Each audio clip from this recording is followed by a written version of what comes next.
Hi, it's Nick with the Run Testers, and I'm about to go do a track workout where I'll be using both the Nike Streakfly and the Adidas Takumi Sen 8. This isn't going to be like our full comparison video, but I thought I'd just get some thoughts on how the two shoes feel when using them back to back in the same workout. Next week, Kieran and I are going to do our full multi-tester reviews of both the Streakfly and the Takumi Sen 8, and also a full multi-tester versus video.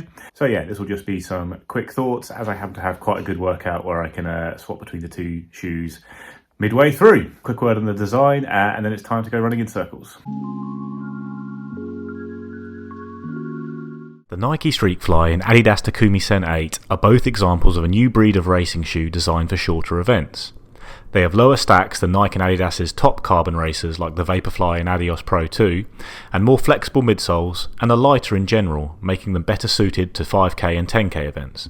They still have higher stacks than the classic racing flats they supersede in Adidas and Nike's lineups. The Takumi Sen has a 33mm stack at the heel and the Streakfly a 32mm stack, with both having a 6mm drop from heel to toe. They are very light, with the Takumi Sen being 194 grams and the Nike even lighter at 182 grams, both in my UK size 9. The Nike is the lighter shoe and the cheaper shoe as well at £134.95 or $160 at launch, while the Takumi Sen 8 cost £170 or $180. In terms of the design of the shoe, the Nike has a thin mesh upper with a little padding around the heel, and then a full ZoomX midsole, but no carbon plate. It does have a small P-backs plate at the midfoot to aid transition and provide a little bit of stability to that very soft midsole. The Takumi Sen 8 has a thin Cellar mesh upper and no padding at all at the heel. The midsole is all Adidas's Lightstroke Pro foam and has 5 energy rods under the forefoot. These are thinner and more flexible than the rods on the Adios Pro 2 though, giving the shoe a softer, more flexible feel all round. The Takumi Sen 8 also has some midsole cutouts like the Adios Pro 2 to reduce weight. When it comes to the outsoles, the Streakfly has a solid covering of rubber on the forefoot for grip when it comes to the toe off, and then the usual Nike strips on the heel. The Takumi Sen 8 has thin rubber layers over the midfoot and heel areas of the shoe, and then continental rubber on the forefoot, again to provide better grip when it comes to your toe off.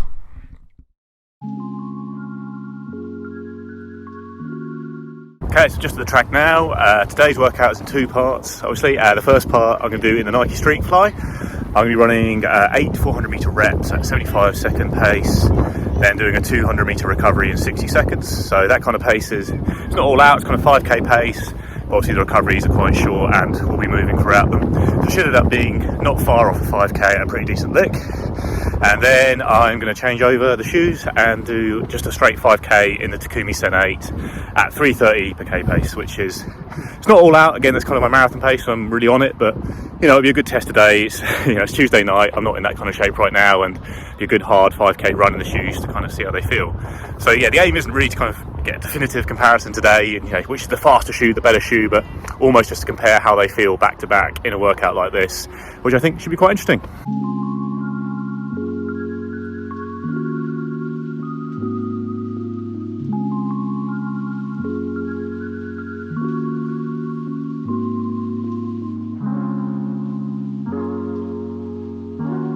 Alright, I'm all done. That went really well.